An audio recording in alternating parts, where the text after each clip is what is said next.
Hey guys, what's up? It's 8-Bit Eric, and today we are going to talk about the newest mascot kart racer game, CTR Crash Team Racing on the Nintendo Switch. Now, this is a remaster of the original CTR that came out years ago that I completely missed out on. I didn't even have the console to play it, so this is my first time even touching the Crash Bandicoot kart racing universe. And you know what? I was excited about it. I'm coming in here with fresh eyes, blind, never experienced it before, no kind of preconceived notions of how it's supposed to be, no kind of expectations, impressions. All I know is that it's a Crash Bandicoot themed kart racer game, and I like kart racers, so I wanted to find out if it was worth picking up. Now, I'm checking out the Nintendo Switch version today, because why else not?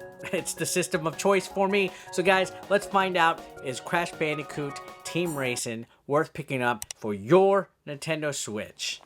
And if you're brand new to the channel, feel free to throw a subscription, and let's begin, shall we?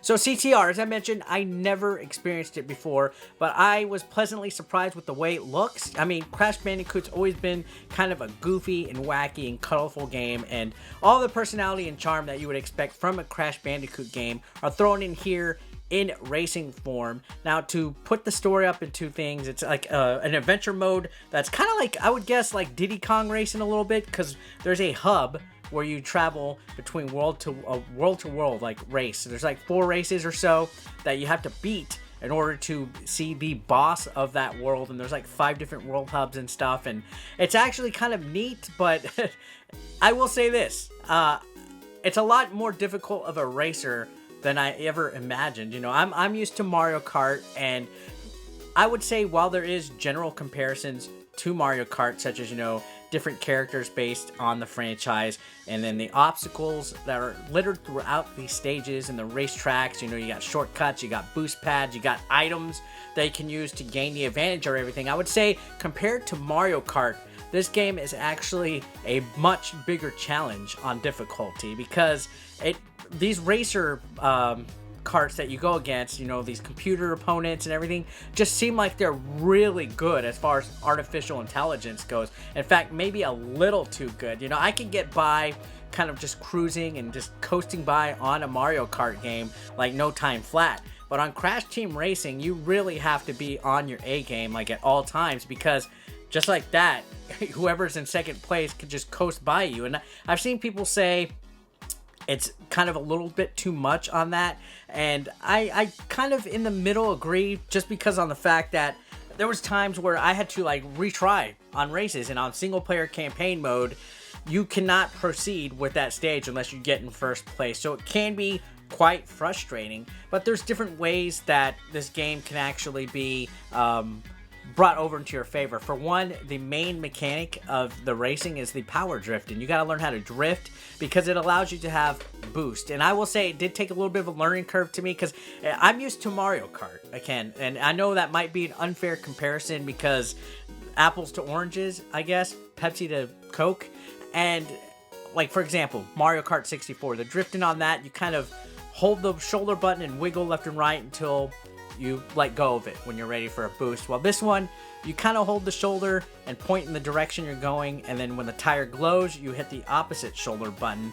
And for the life of me, I just could not really get it. And I don't want to say that that's a fault of the game. I don't want to say that it was programming or everything. I think that's more of something that I personally would need to get good at. So I would say CTR does take quite a bit of skill. I would say it's a little bit more of a challenging, skill-based racer than Mario Kart actually is, because to be honest, Mario Kart does have a lot of items that handhold you, like the bullet bill and the star and stuff like that, and there's not so much of that on Crash Team Racing.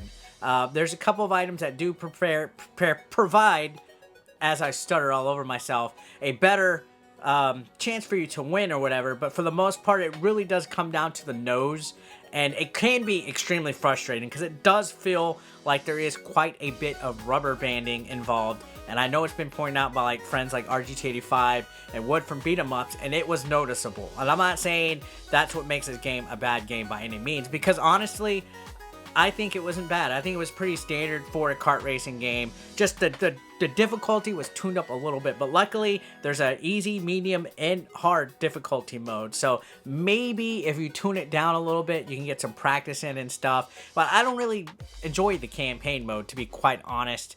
The action that I saw that I really enjoyed was actually online, which playing against people, for me, for the most part, seemed to work better. I know there was a day one patch that happened earlier today as of this video, and I feel that it did improve the way that the game performed and everything. I did have a couple crashes still, so I don't know if that's just, you know, growing pains and aches and pains and stuff, but in this day and age, should we really say day one patches should be acceptable? I feel games need to perform the way they should when they initially come out. And for Activision, who's usually a good gaming company for the most part, it is kind of sad to see that the Nintendo Switch version did have some issues and everything. But beyond that, I feel the way that it looked, the way that it performed, the frame rate, everything about it seemed okay. A-okay. You can't expect too much off of an online server day one to like be super perfect, especially for a game like Crash.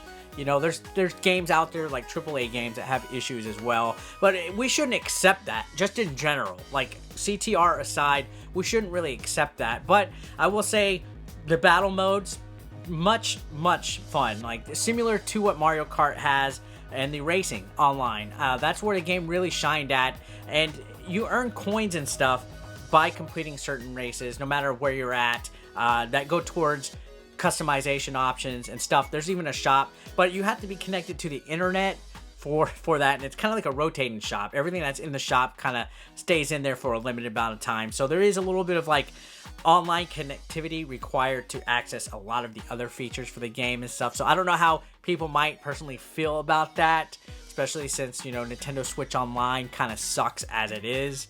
So, but overall, I did find online mode not too bad. Now, the game does also have a lot of local modes that you can have, like time trials. There's battle mode that's available. There's, like, you know, different types of modes that are freely available for you to play with a friend or by yourself. So that's the good thing about that, is that there is quite a variety. The tracks, story mode, campaign, limits you to just the CTR tracks, but there are tracks from previous other Crash Bandicoot racing games that are included for you to play freely, solo or local play, or even online. So there is a good amount of tracks that are available. I heard rumor that there was going to be free DLC provided for this game as well. So if they are going to be supporting it, if they are going to be providing patches and stuff, I think I'm going to give this game a fair shot past what I just initially had. So this is more like my initial impressions as a person that's never played Crash Bandicoot before. Honestly, I can't tell you how faithful this is to the original. I've looked at this and I've seen mixed critical reception and stuff, but I will say, coming in to this game fresh, no other previous experience with it or anything, for a kart racer, it's not bad. It does its job. I'm not gonna lie and say that I'm not more lenient towards what I like with Mario Kart by any means necessary. This is definitely no Mario Kart 8 Deluxe, but this is better than Team Sonic Racing, if I feel anything like that, because Team Sonic Racing felt a little bit bare bones. At least CTR provides a lot of updates, a lot of exclusive stuff, new features, tons of tracks, additional DLC coming out and stuff. So I would feel that it is definitely worth considering. If you're looking for an alternate to Mario Kart 8 Deluxe, CTR is not a bad choice. And I feel if they are truly going to support it, that it might play a lot better. I think the main argument that I was trying to get across earlier is that a lot of games should not have to provide a day one patch to work properly and stuff. But I do see a lot of potential with Crash Team Racing. I will be playing the hell out of this, live streaming this as we go, and I was, for the most part, pleasantly surprised with it. Just that damn difficulty. Like, is that how the game has always been? Unfortunately, I haven't played it on PS1 or whatever system it was. It was PS1, right? I've not played the original, so to see this difficulty at this pace where the computer could just run right past you, like all of a sudden it just decides to go fast, was incredibly frustrating. But I can see where people would say it is a little bit more of a skill-based game. But for me in general, I like my kart racers with a little bit more balance. I don't really want to, you know, I can't really compare it to the original, which is why I could just say initially what I had about this. And I mean, I don't know. I think it's Unfortunately, it's only $39.99, so it's not a full retail game. That's like $60 or whatever, but I do feel for the price point, it does provide more than enough content for you to sink your teeth into. So that's it for today's review, guys. Thanks a lot for watching. If you're brand new to the channel again, don't forget a subscription and click the little bell doohickey to be notified when I upload. And I'll see you on the next one, guys. Have a great day. Peace out. Consider supporting 8-Bit Eric on Patreon for just $1 a month. Link below in the description. You want to become part of the hashtag 8BE Nation, guys? Well, be sure to pick up your official merch, now available online. Link is below in the description. We got classic t-shirts, tank tops, hoodies, and even women's apparel. Don't forget, pick up your official merch now. And while you're at it, guys, feel free to watch the next video, or why don't you catch up on one that you might have previously missed. Thanks again, guys, for all the support. I couldn't do this without you. You guys are amazing, and don't forget to subscribe and click that like button if you are brand new. Thanks again, guys. Peace out.